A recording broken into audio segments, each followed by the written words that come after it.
Bonsoir tout le monde.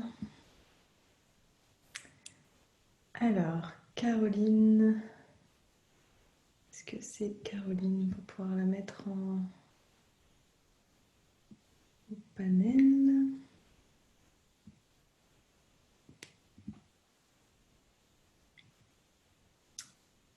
Est-ce que j'ai cliqué sur la bonne Caroline?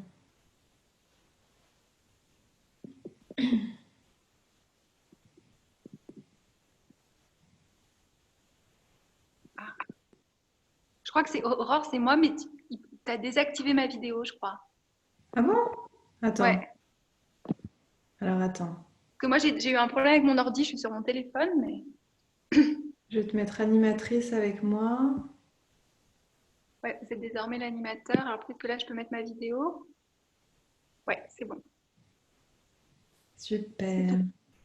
Coucou. Hello, bonsoir tout le monde. Bon, les personnes, elles sont en train de se connecter. Et- Alors, Cool. donc vous avez un onglet converser en bas pour si jamais vous voulez nous mettre un petit mot, si vous avez des questions pendant la conférence. Si vous voulez nous voir en même temps avec Caroline aussi, vous pouvez cliquer en haut à droite sur affichage galerie.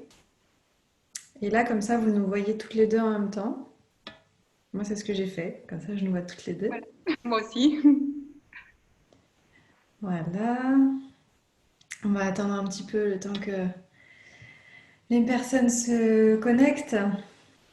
Non, c'est chouette Bah oui. de se retrouver là pour leur parler un petit peu d'astrologie, de tout ce qui se passe en ce moment, de Vénus, puis qu'on puisse annoncer enfin officiellement notre merveilleuse Mhm. formation. Mm. Donc ça c'est Oui. bon. Ouais, il n'y a pas beaucoup de lumière ici, mais c'est un peu la tempête. Oui, non mais t'inquiète pas. Donc je Ouais. mettrai là j'enregistre la conférence, je la mettrai en replay, D'accord. je l'enregistrerai, je la posterai sur YouTube. D'accord. Ok. Super. Elle puisse, elle puisse aussi la revoir. Ouais. Donc là, ça va se connecter tranquillement. Déjà, peut-être avant qu'on commence, on peut peut-être se présenter rapidement. Enfin, moi, je pense que la plupart des gens doivent savoir qui je suis vu qu'ils se sont inscrits via mon biais. Oui. Euh, mais peut-être que si toi, tu as envie de dire un petit peu qui tu es Voilà. en quelques minutes, comme ça, En quelques minutes. le temps que les personnes arrivent, comme ça, au moins, ils Ouais. peuvent. Voilà. Alors, donc, alors, je fais de l'astrologie à peu près, je suis combien? Ça fait à peu près un peu plus de 10 ans. Hein. Donc, je suis tombée dans l'astrologie en Amérique centrale, où je suis toujours d'ailleurs. J'ai commencé par d'abord, j'ai fait de Sciences Po, puis j'ai fait de la coopération internationale. Et j'étais atterrie à l'ambassade au Honduras, où j'ai vécu un coup d'État, enfin, pas mal de choses assez compliquées. Et après, je suis partie au Guatemala, où voilà, il y a un centre de méditation un peu particulier au Guatemala, au bord du lac Atitlan. On travaille beaucoup avec le rêve éveillé. Et c'est à partir, en fait, de tout simplement, tu sais, le premier cours, elle explique comment faut faire le réveil éveillé. Moi, un peu naïve, la nuit, je fais bon, et puis je pars. Et justement, j'allais souvent voir les planètes. Donc après, je sais pas, les choses se font comme ça. Tu commences par avoir un livre d'astrologie qui te tombe dans les mains, puis un autre, et puis après, tu te rends compte que tu t'arrêtes jamais. Et puis tu commences à donner des séances. Au début, après, à l'époque, je vivais à Ibiza, donc j'ai changé des salades. Je me rappelle, mon ex-mari me disait, mais vraiment pas vite, c'était genre Ibiza, quoi, les salades, et puis des cours de massage, tout ça. Et puis, depuis 2012, je commence à vraiment à lire les thèmes. Et, euh, et c'est aussi en 2012 où j'ai découvert donc, les astéroïdes, qui sont des objets célestes en fait liés aux déesses et aux archétypes, et qui est devenu à la fois ma passion, je crois, et ma spécialité dans les lectures astrologiques, surtout par rapport à tout ce réveil du féminin dont on parle actuellement. Je trouve que Mm. ça permet de lire dans le cosmos ce qui se voit. Et puis c'est aussi tout un champ d'exploration où il y a encore très peu de matériel. Il y a peu de choses qui ont été écrites, il y a peu de choses. Demetra George qui parle, elle dit quand on découvre des objets célestes, alors même s'ils ont été découverts à la fin du 19e siècle, ça correspond à l'activation de nouvelles cellules en fait en nous. Et c'est justement, comme on parle de ce retour du féminin, il fallait aussi que l'astrologie, quelque part, ça se voit aussi dans la lecture des thèmes. Et c'est aussi enfin, je sais pas, ce qui est assez passionnant peut-être pour mon ascendant Verseau, ce côté où il y a tout un champ de friche. En fait, il y a des choses qu'on observe, on verra avec cet archétype Vesta, je pense, la prêtresse, et quelque part, il y a peu de matériel qui a été écrit, donc c'est quelque chose qu'on peut écrire et que à la fois aussi les personnes qui s'intéressent à ça, ou en lisant les thèmes, on apprend, et quelque part, on est aussi en train d'écrire un nouveau mythe ou quelque chose de nouveau. Donc voilà. Et sinon, voilà, je réside au Guatemala. J'ai une fille de 9 ans qui, j'espère, va pas nous. Elle était un peu intéressée, donc elle est un petit peu par ici. Et voilà. Donc j'habite à Antigua, au Guatemala. Il y a 7 ans, à peu près, depuis fin 2012. Merci. Et du coup, j'ai rencontré Caroline. Je sais pas quand est-ce que tu m'avais fait ma première séance. Je crois que c'était il y a un an à peu près. Plus 2 ans, non, je crois. 2 ans, je Ah, crois. peut-être 2 ans, oui. Oui, ça devait être l'été d'il y a 2 ans. On en a refait un plus ou moins l'été dernier, je crois. Ouais, voilà, c'est ça. Et voilà, c'est ça. Et c'est rigolo, hein, c'est presque vers l'été à chaque fois qu'il y a un espèce de Ouais. mouvement. Je reviens vers l'astrologie.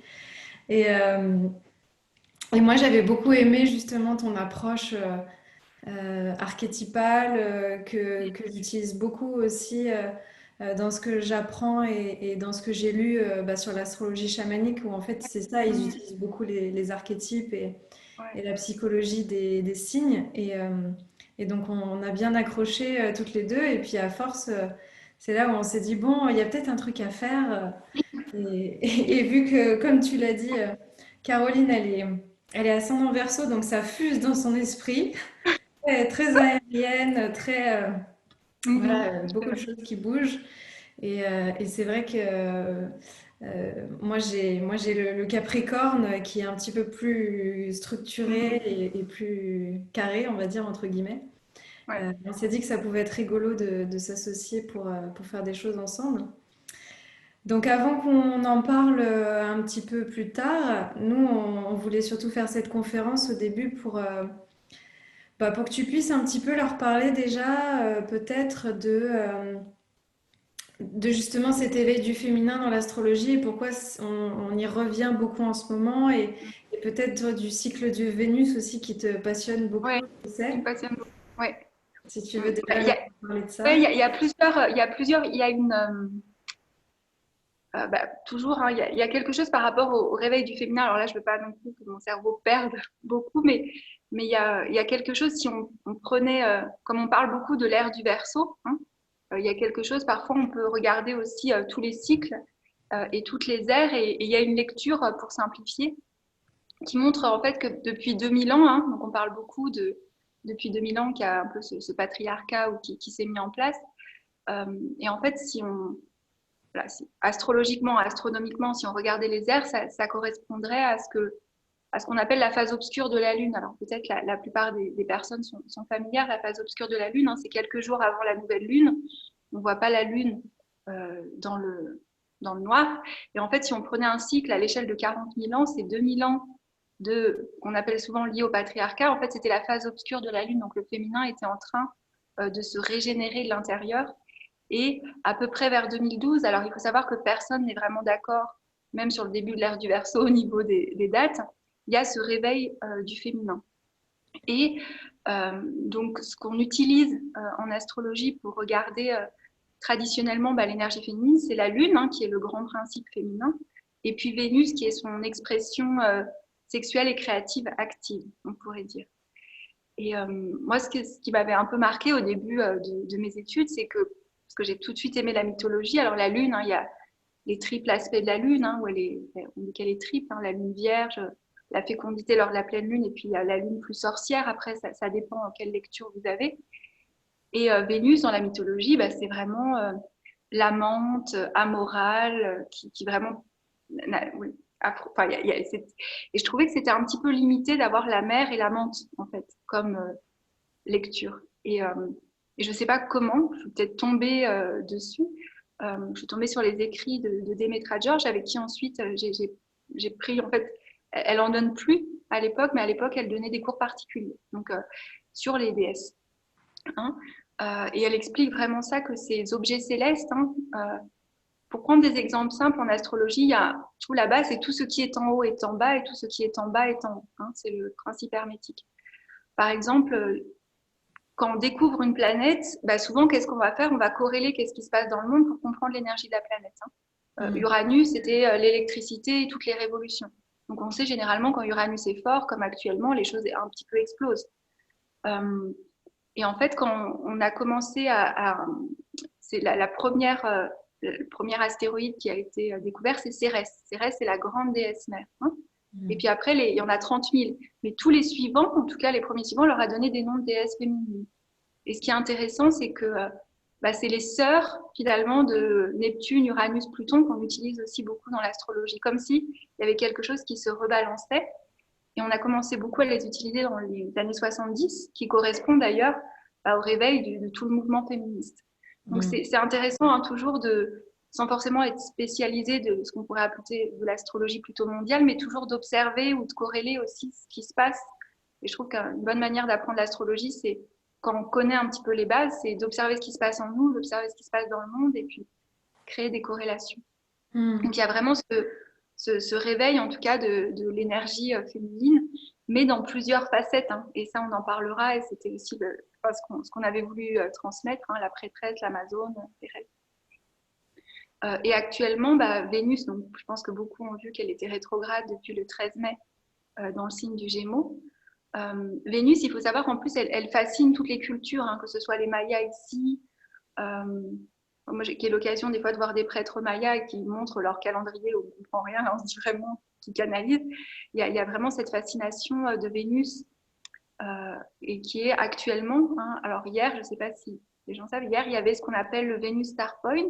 Le Venus Star Point, en fait, c'est quand Vénus et le Soleil se rejoignent au même degré. Hein, et tous les 18 mois à peu près, ils se rejoignent. Et si on dessinait ça dans une carte ou dans le ciel, on verrait cette fameuse étoile à 5 branches, hein, qui est le symbole de Vénus.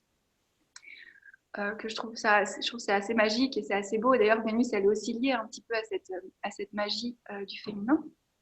Et en fait, Vénus, ça veut dire qu'elle est devenue ce qu'on appelle l'étoile du matin, et donc elle va annoncer une lumière nouvelle, une information nouvelle. Et donc voilà, ça c'était par rapport au cycle de Vénus qui était important. Et puis elle est actuellement en Gémeaux. Et en Gémeaux, je trouve que par rapport même juste aux événements actuellement qui se passent, hein, de redonner des voix à la diversité, à ceux qu'on n'ont pas, revendiquer les valeurs, même si on ne suit pas forcément les informations, je pense qu'on a tous vu passer ce qui se passe. Donc il y a des choses importantes. Oui, on voit bien que, comme tu dis, depuis 2012, il y a un éveil du féminin. C'est là où les cercles de femmes ont commencé à émerger. Il y a de plus en plus de femmes qui ont envie de reprendre leur pouvoir. Ça bouge bien. Et là, je pense que encore plus avec ce qu'on a vécu et justement avec cette Vénus rétrograde là qui est en train de nous faire aussi bouger pas mal. Moi, j'entends beaucoup, beaucoup en ce moment dans mon entourage, même moi, je l'ai vécu, des amis, qu'on a tous eu des grosses prises de conscience sur notre capacité à aimer, sur comment on a envie d'aimer. Voilà, pas mal de choses qui ont bougé sur la notion d'amour, d'amour de soi, d'amour de l'autre. Et je pense que ça doit être fortement lié à ça, au fait qu'en ce moment, il y a Oui. beaucoup de mouvements à travers ça. D'ailleurs, il faudra que vous regardiez, les personnes qui nous écoutent, le cycle de Vénus, c'est beau, j'ai regardé, ça fait un Oui. mandala en fait. En fait, ça fait un mandala, puis ça se répète, et donc après, c'est vraiment magnifique. Hein. Et puis il y a aussi un autre facteur qui est quand même assez fort, c'est que donc je pense que tout le monde a à peu près entendu parler de l'ère du Verseau. Hein, et il faut savoir que le signe du Verseau, il est régi par Uranus. Et Uranus, actuellement, il est dans le signe du Taureau.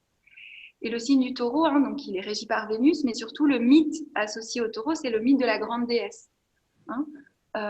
Donc il y a vraiment aussi, enfin, moi je trouvais ça intéressant que toute cette crise ou toute cette transition qui se passe, qu'il y a un appel, enfin c'est comme si on nous dit, là où il faut aussi regarder, c'est vraiment le taureau, hein, qui peut faire le lien aussi avec le chamanisme, même si parfois on est au Sagittaire, mais c'est vraiment le réveil d'être des gardiens aussi, moi j'appelle ça, ça c'est mon langage, hein, les gardiens ou les gardiennes des élémentaux, Se reconnecter aussi avec une Vénus en taureau, c'est la Vénus de la sensualité. Et c'était un petit peu aussi ce qu'on avait discuté, c'est vraiment le besoin que ce féminin, il prenne corps, il s'incarne dans toutes nos cellules. Je pense que beaucoup, hein, on est dans cette, c'est pas forcément évident pour tout le monde, hein, mais de vraiment, j'allais dire, l'incarner. Et le taureau, c'est vraiment un signe qui nous invite aussi à cette autosuffisance. D'habitude, qui a besoin de sécurité. Et là, il y a vraiment un appel de se libérer et de trouver cette sécurité intérieure. Et puis un autre aspect aussi, moi, qui m'a beaucoup, alors qui est plus technique, mais je vais passer le technique par rapport à toute cette crise depuis le début de l'année, c'est qu'il y a quelque chose par rapport à moi, ce que j'appelle les déesses noires. Lilith, où depuis le 8 mars, qui a été un petit peu en France, et puis même aussi au Guatemala, même si on est toujours dans une situation un peu mal, il y avait un aspect astrologique qui montrait que ce qu'on devait réintégrer collectivement, c'était Lilith et Chiron. Alors, pour traduire, c'est vraiment Lilith, hein, c'est ce féminin, moi je l'appelle femme qui court avec les loups, en hommage un peu à ce livre, mais c'est le féminin rebelle, c'est le féminin sauvage, et elle a dû s'exiler en fait dans la mythologie plutôt que d'être, enfin, dans les traditions hébraïques et en Mésopotamie, plutôt que d'être dominée par un homme. Et il y a un moment donné, quand on regarde la mythologie ou l'histoire, il y a beaucoup de ces femmes qui étaient très connectées à leur puissance, à leur pouvoir. On a coupé la tête au serpent. Et je me suis dit, actuellement, c'est comme si elles ont pas un lien avec la santé, elles n'ont pas forcément un lien non plus avec les structures de pouvoir qui s'effondrent. Mais je me suis dit, bah, c'est comme si aussi on nous avait coupé de ces déesses féminines qui savaient naviguer dans le noir, dans les temps d'obscurité, et qui pouvaient nous accompagner à cette sagesse des cycles. Et je pense que c'est important aussi ce féminin de sauvage. Après, chacun a ses mots. Hein. Moi, ça c'est à chaque fois, hein, pareil, mon langage. Je trouve que c'est important que chacun trouve son langage. Mais de ce féminin sauvage qui a cette puissance, en fait, dont beaucoup on a eu peur. Hein. On a beaucoup parlé de Pluton actuellement, Pluton-Saturne, et dans le Capricorne. Et le Capricorne, c'est aussi le Dark Eros, hein, l'Eros noir. Donc, c'est un signe féminin. Beaucoup de gens pensent que le Capricorne, c'est un signe masculin, c'est un signe féminin. Donc, voilà. Donc, pour résumer, il y a aussi tout ce réveil d'un féminin, mais qui n'est pas que cet aspect vénusien, hein, très vénusien, là, là, là. Enfin, voilà, le côté vénusien, c'est quand même la régente de la balance. Donc, elle est là pour la paix, pour l'harmonie. Il y a cette partie-là, mais il y a aussi ce réveil de ce féminin plus obscur. Et aussi de l'Amazone. Pallas Athéna est très présente dans tous les aspects actuellement. Et c'est la stratège, c'est l'activiste, c'est les politiques sociales, c'est celle qui veut l'égalité, la justice. Donc, je pense que c'était aussi notre appel que toutes ces différentes parties, justement les différents visages du féminin, bah, je trouve que des fois la difficulté, c'est de ne pas s'enfermer dans un. En fait.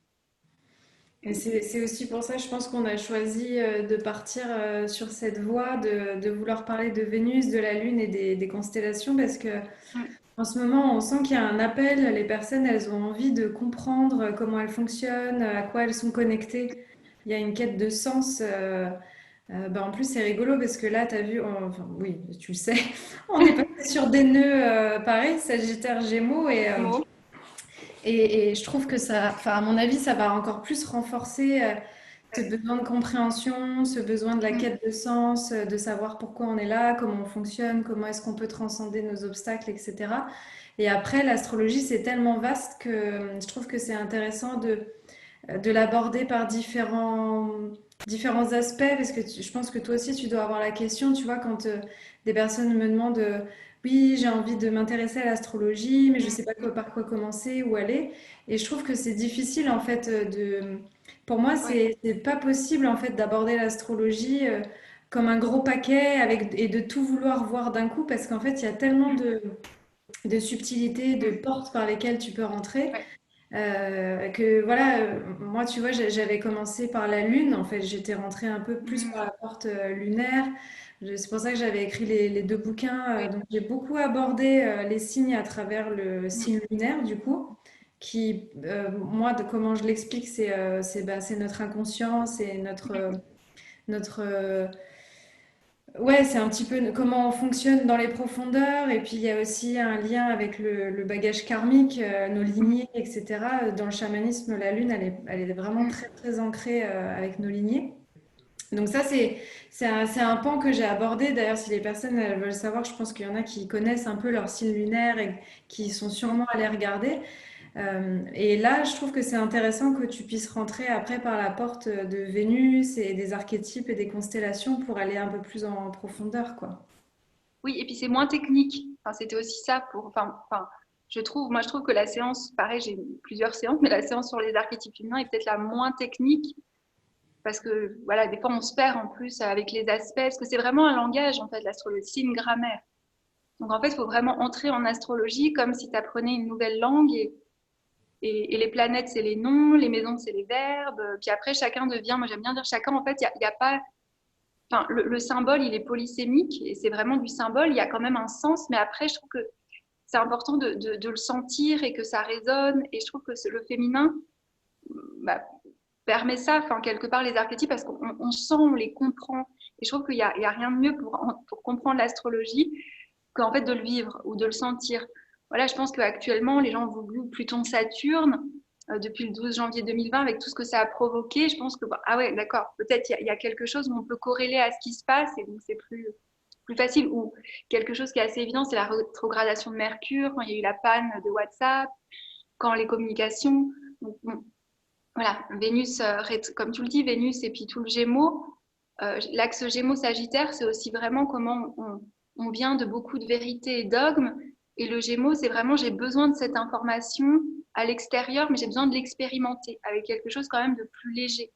Donc c'est Mm. aussi je trouve cet appel, même pour les personnes qui sont plus on transmet de l'information, on peut plus le transmettre depuis le Sagittaire, mais depuis le Gémeaux, qui est d'aider l'autre à reconnaître l'information en eux, mais pas, c'est pas un savoir qui est là, c'est quelque chose. Parce que je dis, le thème, il est en nous, en fait. Les planètes, elles sont en nous. Donc parfois, on parle de Saturne, de la Lune, de Vénus, mais on oublie que c'est quelque chose. Enfin, Vénus, on a tous cette fonction sentimentale, magnétisme, amoureuse.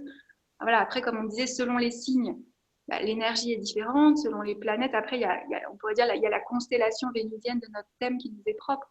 Mm. Mais on a tous une Vénus, on a tous un Mars, on a tous les planètes.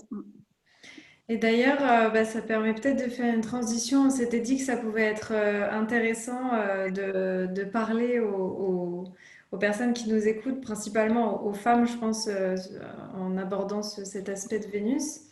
Euh, Moi, j'avais fait un article sur le blog il n'y a pas longtemps où justement Oui, j'avais donné un peu les archétypes. oui, je me rappelle. Voilà, quand en fonction des Vénus et en fonction des Mars, mais je m'étais dit que ça pouvait être intéressant d'avoir Ouais, ton regard là-dessus. ouais. Juste pour les personnes du coup qui nous regardent, pour pouvoir savoir où se trouvent vos planètes, il faut que vous alliez faire le calcul de votre thème astral. Vous avez besoin de votre heure, date et lieu de naissance. Il y a plein de sites qui le proposent. Après, c'est pas tous les signes qui donnent la meilleure description du thème. C'est quand même assez vulgarisé. Mais bon, ça permet au moins de calculer le thème. Mm, Et donc là, ce qu'il faut faire, c'est regarder dans votre thème où se trouve votre mm, Vénus. Donc la Vénus, bon, en général, ils vous disent laquelle c'est, mais c'est représenté par un petit sigle avec la croix typique qu'on connaît du féminin. Et puis vous regardez dans quel signe elle tombe. Et en fait, en fonction de ça, ça va déjà vous donner des informations sur comment vous enracinez votre féminin. mm. Oui. Et puis après aussi, peut-être pour parler, hein, parce qu'en fait, souvent, on décrit le signe, hein, donc c'est ce qu'on va faire, hein, on peut le faire si tu veux en échange. Enfin, mais si vous ne vous reconnaissez pas dans votre Vénus, il peut y avoir plusieurs, enfin, en tout cas dans le signe, ça peut être de par son placement. Il y a certaines maisons, notamment les maisons d'eau, ce qu'on appelle d'eau, de l'élément eau, comme c'est des éléments très liés à l'inconscient, elles sont plus difficiles d'accès. Parfois aussi, quand elles sont dans les maisons des partenaires, maison 7, maison 8, on les vient un peu projetées, donc on les voit souvent dans le miroir de nos relations. Et puis aussi, par exemple, je prends un exemple, si on a une Vénus en taureau, qui est normalement cet archétype de la sensualité, bah, si on a Saturne à côté, qui est un peu la limite, j'allais dire, on va avoir une voix de Saturne qui va nous dire non, je te fais pas plaisir, mange pas trop de chocolat. Hein, et puis Vénus qui peut se censurer. Hein, donc aussi, c'est pour ça que des fois c'est intéressant de lire son thème aussi. Et j'allais dire, c'est ce que tu disais, on a besoin d'isoler les éléments d'un thème Mais après, quand on les remet dans la perspective, c'est là où ça prend son sens. Mm. Parce que sinon, on peut vous lire. Moi, la première fois qu'on m'a lu mon thème, je me rappelle, on m'avait pas mis Chiron. Chiron, c'est la blessure.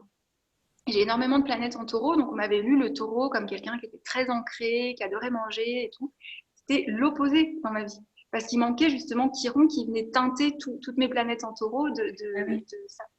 Donc voilà, donc c'est juste la précision pour que Donc, selon les planètes, tu, voilà. tu fais bien et c'est bien pour ça que je dis que de lire des descriptifs sur Internet, c'est particulier parce que eux, bah voilà, ils ont tendance à expliquer en gros ce que ça Ouais, fait quand tu as tel signe dans telle planète, mais il n'y a pas toutes les interprétations des non, oppositions, des carrés, enfin, il n'y a non, rien qui est mis en perspective après. Donc, exactement. Ouais. En c'est fait, c'est comme si les planètes, c'est des personnages de votre théâtre intérieur. Moi, j'aime bien les appeler comme ça. Donc, c'est des archétypes. Vénus, c'est l'amoureuse, c'est celle qui désire, c'est le magnétisme, c'est qu'est-ce qu'on va magnétiser. Puis, il y a d'autres personnages. Donc, il y a la voix plus de la raison. Il y a Uranus qui est le révolté ou le libérateur. Et en fait, ce jargon astrologique carré opposition, c'est juste comment les voix s'entendent entre elles.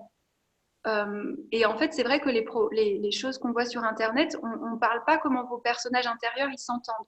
Hmm. On les extrait et on dit ah bah tiens. Et on ne dit pas aussi où est le champ d'expérience du personnage. Quelqu'un qui a Vénus Soleil ou Vénus en maison 1, c'est un archétype vénusien qui est prédominant, qui se voit. Hein. Donc si tu veux, on va commencer dans l'ordre du zodiaque. Oui, on va quand Euh, même leur donner les grandes lignes des oui, Vénus dans ligne. les.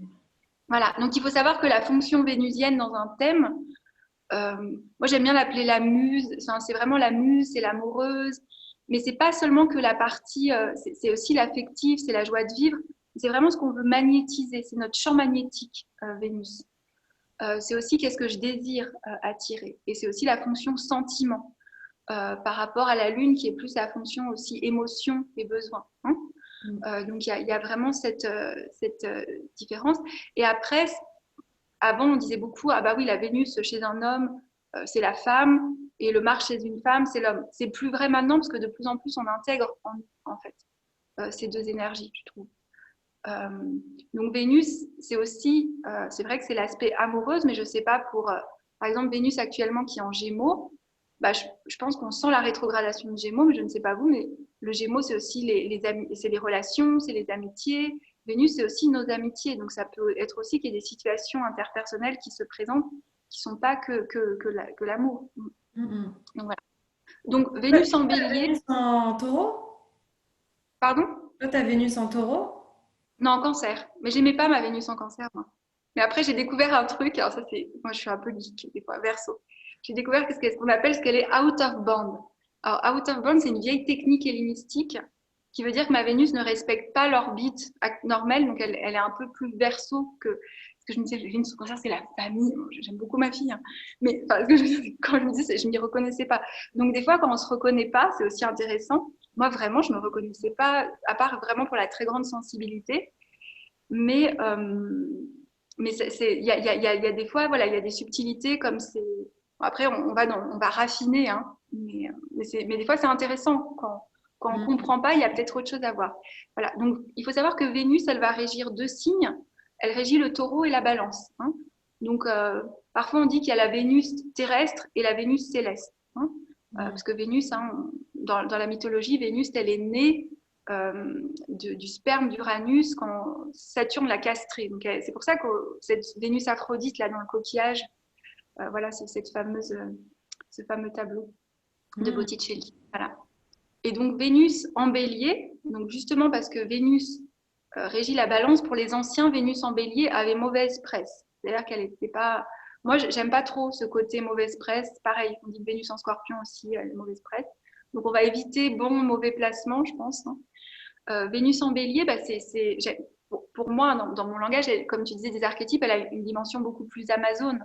Hein, parce que l'énergie du bélier sur Vénus, ça va donner, j'en ai une ici d'ailleurs, ça va donner ce besoin d'explorer, donc de s'explorer dans sa féminité, d'ouvrir aussi des nouveaux sentiers, hein, de défricher. Il y a un côté aventurière ou parfois très sportive ou parfois très active qui, par exemple, aussi dans les relations peut-être la plus amoureuse, mais Vénus en Bélier, il y a aussi une très très forte indépendance. Même si Vénus régit parfois les relations, justement, ça peut être le défi d'une Vénus en Bélier qui a quand même envie de connecter, mais elle a envie de foncer. Donc voilà, donc il y a vraiment cette énergie de feu, et le feu du Bélier, c'est un feu premier. Donc euh, voilà, après, il y a toutes les réputations aussi, des fois je trouve ça drôle, moi, de Vénus en Bélier, Vénus en Gémeaux comme étant pas très fidèle. Et je pense que pourquoi, parce qu'il faut toujours aller chercher pourquoi en fait, parce que c'est pas forcément vrai. Mais c'est que Vénus en Bélier, elle a besoin d'être stimulée continuellement. Donc en effet, si elle est dans une relation où en fait il y a toujours des nouveaux commencements et des nouvelles aventures, c'est bon. Mais si elle est avec une Vénus en Taureau, par exemple, c'est là aussi où c'est drôle. Et vous pouvez regarder aussi vos Vénus dans vos relations amicales ou amoureuses. Ça permet de comprendre beaucoup de choses. La Vénus en Taureau, elle va être pour faire le lien. Et ça, c'est Luc Biget. Il dit souvent que le signe, enfin, le signe qui suit un signe, il fuit l'autre. Donc le taureau, il va fuir justement cette impulsivité du bélier. Il va vouloir consolider la forme. Donc Vénus en taureau, elle est chez elle, ce qu'on avait vu. J'allais dire, une Vénus en taureau, il y a toujours aussi des octaves. Dans son octave la plus haute, c'est vraiment cette hymne à la déesse mère, cette gardienne des élémentaux, qui est très connectée à la nature. C'est ce besoin vraiment de sensualité dans son corps. Souvent, moi, j'ai remarqué, comme le taureau, c'est la voix. Il y a souvent des femmes qui ont une très très belle voix ou qui chantent. Tu vois, il y a vraiment ces dons. Le taureau, c'est le signe du talent, des dons.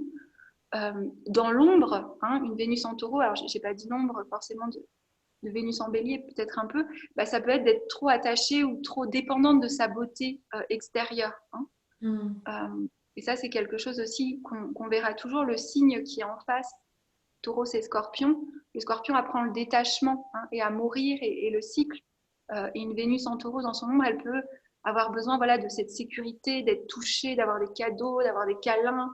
Donc, et dans son initiation, c'est vraiment d'être autosuffisante, d'aller trouver ses ressources en elle pour quelque part se laisser traverser par la sensualité, mais une sensualité des sens, donc qui est lien avec tous les éléments. Et souvent, il y a beaucoup de talent. On dit que le taureau, il donne forme à la beauté. Il vient révéler la beauté dans la forme. Donc, il y a souvent des talents aussi de mise en beauté dans les mains ou dans l'aspect physique aussi. Donc, une Vénus en Gémeaux.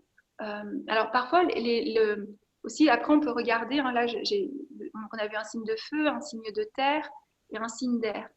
Alors, tous les signes d'air, ils ont quelque chose en commun avec Vénus. Quand on a une Vénus en signe d'air, c'est-à-dire soit en Gémeaux, soit en Balance, soit en Verseau. Parfois, donc, s'il y a un besoin dans ce qu'on désire, dans ce qu'on a envie d'être stimulé intellectuellement, alors c'est encore plus fort pour le Gémeaux. Peut-être par... Ah oui, je ne sais pas si tu veux rajouter un truc sur Vénus en Bélier ou Taureau. Ah non, non, vas-y, je t'écoute. Vas-y. Ok. Et Vénus en Gémeaux, alors c'est elle qui a mauvaise réputation de pas du tout être fidèle. Souvent, moi, on dit ça dans les termes. Un peu Vénus comme en Gémeaux. les Mars aussi, au final. Oui, parce qu'en fait, pourquoi? Parce qu'il y a ce besoin. Alors aussi, ce que Vénus, c'est la régente ésotérique. Il y a des régents ésotériques du Gémeaux. Pourquoi? Parce que le Gémeaux, souvent, a la quête de l'âme sœur. Pour ça, moi, j'aime toujours bien aller un peu décortiquer au fond. Je trouve qu'on apprend mieux l'astrologie en comprenant pourquoi on dit ces choses sur les signes ou sur ces planètes. Ça reste plus. Sinon, on peut lire des livres d'astrologie. Moi, au début, je lisais, puis je comprenais rien. Je ne savais jamais rentrer ce truc. Je ne sais pas toi, mais alors moi, au début, je lisais ça. Puis je me disais, qu'est-ce que j'ai retenu? Rien du tout. Je me disais, mais quand même, je ne vais jamais y arriver. Il y a au moins un an où je ne sais pas, où j'ai accepté de lire et de rien comprendre. Puis après, ça a commencé à faire des clics. Mais il y a un moment donné où vraiment, on ne comprend pas trop, quoi. Donc voilà, c'est pour rassurer. Je pense que tous, on passe par là avec l'astrologie. Oui. Même encore, des fois, moi, je vois les arcs solaires et tout ça. Je sais vraiment rien. Voilà. Et donc, Vénus en Gémeaux, c'est ce besoin donc intellectuel. On pourrait dire c'est la Vénus intellectuelle qui a besoin de parler, qui a besoin de discuter, qui a besoin de... Le Gémeaux, pour moi, je l'associe beaucoup à la rue. Pourquoi? Parce que c'est un signe qui a besoin de s'explorer dans son environnement. Donc, une Vénus en Gémeaux, je précise toujours, s'il n'y a pas d'autres planètes, s'il n'y a pas un Saturne par ici, c'est souvent ce besoin de sociabilité, d'avoir plein de frères et sœurs, d'avoir plein d'amis, mais des amitiés fraternelles. Et donc, c'est vrai qu'elle peut avoir cette ambiguïté d'amitié amoureuse. Pourquoi? Justement parce qu'elle a besoin aussi de se connaître dans différents miroirs avec les autres. Le risque pour une Vénus en Gémeaux, d'ailleurs c'est notre risque pour tous actuellement avec Vénus en Gémeaux rétrograde, c'est d'intellectualiser nos relations. C'est-à-dire d'essayer de comprendre pourquoi il m'a dit ça, puis ça veut dire quoi on fait tout le temps. Et le message, attends, mais tu quoi? Puis moi, ce qu'on fait, mais regarde son thème. Et là, donc voilà. Donc ça, c'est Vénus en Gémeaux, c'est aller chercher l'information sur quelqu'un. Attends, je vais faire le tarot, je vais faire le thème pour voir, pour essayer de comprendre. Voilà. Ça, c'est Vénus en Gémeaux. Donc l'ombre d'une Vénus en Gémeaux, c'est de s'éparpiller. Donc c'est au niveau voilà, de ses relations ou de ses désirs, parce que ça peut être les deux. J'ai tellement de champs d'activité qui me plaisent, mais finalement, je tente la danse, je tente le chant, je tente l'art, mais je finis pas parce que j'ai besoin de papillonner. Et ça peut être un peu pareil dans ses relations.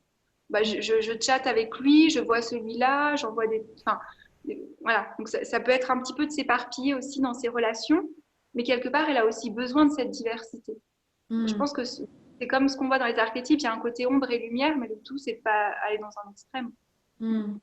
Bah, là, Vénus en Gémeaux, c'est l'archétype de la jeune fille, la jeune fille qui a tout le temps besoin de légèreté, qui a pas envie de se soumettre au choix, aux règles, qui a besoin que tout soit possible, quoi.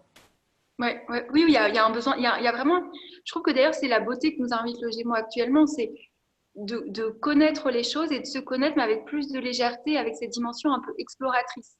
Je trouve que le Gémeaux, il est là, bon, allez, je vais aller explorer, je vais faire l'expérience, je vais essayer de nommer mon expérience, et puis si ça me saoule, je passe à autre chose. Mais pas cette gravité qu'on peut retrouver dans des signes comme le Capricorne, parce qu'il s'est engagé, en Capricorne, ou dans le Scorpion, parce qu'il faut qu'il aille dans l'intensité, percer le mystère de l'autre. On viendra après à ces signes.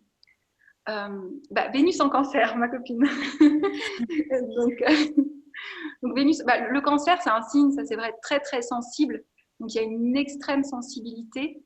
Il y a parfois une Vénus un peu enfant, femme-enfant, parce que l'ombre du Cancer, c'est de rester justement dans ce qu'il sécurise, dans le besoin d'un cocon aussi. Mais c'est aussi un signe, et ça, il y a un livre que je recommande qui est un peu de Philippe Granger. C'était sur les visages de Vénus, mais alors lui, il est psychanalyste. Et je trouvais qu'il a donné une clé sur Vénus en Cancer, parce qu'il expliquait que c'est aussi tout le monde de l'imaginaire. Alors que l'imaginaire est parfois quelque chose qu'on associe beaucoup aux poissons, pour ceux qui connaissent. Mais il y a vraiment dans le Cancer le besoin de se construire aussi par les images. D'ailleurs, le Cancer est souvent associé au mythe de Narcisse, qui n'est pas bien compris. C'est le besoin de se construire aussi dans l'autre. Mais le défi, c'est de ne pas rester prisonnier, en fait, de l'autre. Donc Vénus en Cancer, elle a cette capacité aussi beaucoup de gentillesse, de créer des formes. Moi, j'ai vu beaucoup de gens qui avaient beaucoup de cancers, qui sont des très bons architectes ou du dessin, parce qu'il y a cette capacité, comme on dit en anglais, c'est holding space, de créer des espaces où les gens se sentent bien, avec beaucoup de douceur. Et le Cancer, c'est les 18 mois qui passent, c'était notre axe, notre nœud nord collectivement, et on a vu l'émergence du self-care, self-love, ça c'est Cancer. Bon, le risque, c'est qu'après, tu sortes plus de chez toi et que tu restes dans ton bain. Non, mais c'est l'ombre du self-care. C'est ah bah non, parce que j'ai besoin de me faire du bien. Et puis il y a le Capricorne en face qui dit oui, mais tes responsabilités sociales, il faut s'engager, il faut construire un monde nouveau. Donc voilà. Donc et le Cancer, au niveau plus initiatique, c'est aussi le temple intérieur. Donc c'est le besoin de revenir dans l'intime, de construire une relation intime. Et c'est souvent des Vénus au niveau des sentiments, ou que ce soit en amitié ou que ce soit en relation, qui vont avoir besoin d'avoir beaucoup confiance pour s'ouvrir. Sinon, Vénus en Cancer, elle fait le crabe. Et le crabe, c'est oup.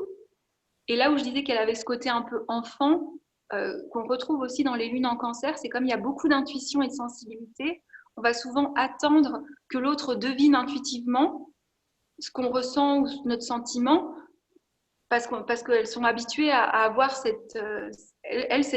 talent-là. Et des fois, à pas comprendre que l'autre, en fait, si on ne lui explique pas, il ne va pas comprendre intuitivement notre ressenti profond, ou voilà, des choses comme ça. Il y a vraiment ce besoin d'intime, je trouve.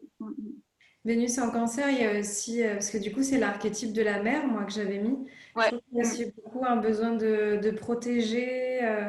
Il y a quand même une nature bienveillante qui est présente assez naturellement. Moi, je trouve que tu le portes quand même, ça. Ah oui, bah oui, puis moi, il faut voir avec ma fille. Là. J'ai Vénus en maison 5 avec les enfants. Ah bah oui, en plus. Voilà, après, bon, elle me dit c'est un peu toujours un peu foufou, mais c'est vrai que il y a cette chose-là très très forte. Ah oui, oui. Hmm.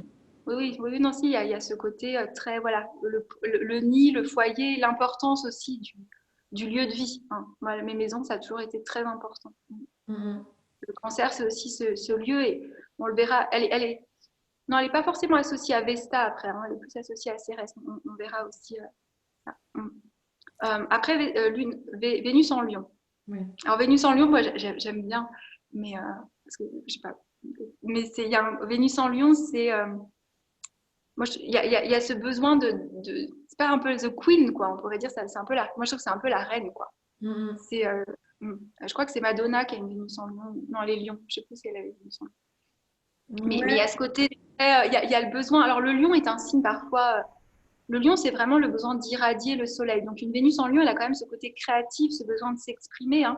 On va la reconnaître beaucoup. Quelqu'un qui a une Vénus en Lion, il y a quand même un grand besoin de créativité, de spontanéité. Euh, il y a beaucoup de thèmes, même ouais, dans des acteurs ou des gens qui ont cette capacité d'expression artistique. Alors après, c'est vrai que l'ombre d'une Vénus en Lion, quand justement elle ne peut pas s'exprimer dans sa spontanéité, elle va avoir tendance à avoir besoin de beaucoup d'attention, hein, et d'être au centre. Mais ça, c'est pas non plus. Je pense que voilà, enfin, une Vénus en Lion qui a un partenaire qui ne lui dit pas enfin, ce langage de l'amour qui est par des mots, tu sais, la reconnaissance par les mots, bah, elle est pas bien. Ça ne veut pas forcément dire qu'elle a un gros problème narcissique, hein. Mais je Mhm. pense que chacun aussi, je trouve que ce que nous permet l'astrologie, c'est que à un moment donné, pareil pour le cancer, bah, tu as besoin d'avoir ton lieu à toi et ta petite grotte. Et si personne te laisse aller dans ta grotte, bah, y a un besoin de Vénus qui n'est pas satisfait. Et la Vénus en Lion, elle a besoin d'être reconnue.